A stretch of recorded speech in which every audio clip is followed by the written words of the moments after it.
ఓడలే బండ్లైతే బండ్లే ఓడలైతే రాజే కింకరుడైతాడు కింకరుడే రాజైతాడు. ఉన్ననాడు నవ్వద్దు మానవుడు లేనాడు ఏడవద్దు. కష్టం వచ్చినాడు బాధపడద్దు సుఖం వచ్చినాడు నవ్వరాదు. 15 రోజు వెన్నెల 15 రోజుల అమావాస్య వెలుగు వెన్నెల అమావాస్య చీకటి అన్నారు. కొన్ని రోజుల కష్టం వెళ్ళదీయాలి కొన్ని రోజుల సుఖం వెళ్ళదీయాలి. ఏ మానవుడైనా గురిగిలా ఇసు ఓసుకొని గుంజకు ముడి పెట్టుకొని రాలేదు.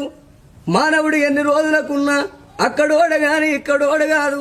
ఇది 4 వద్దుల పోగాటకం నరం మీద పుండు. లక్షాధికారైన లవణ మన్నవ గాని మెరుగు బంగారాన్ని ఎవరు మింగరు. కోట్లు సంపాదించిన కొంపల్నే పాడబడతాయి గాని మనిషిని కాట్ల పెట్టినాడు కాసు గవ్వ కూడా ఎంబడి పోదు. తనెవ్వరో తన వారెవ్వరో మాయా తనువుకు జీవికి తగువాయే మన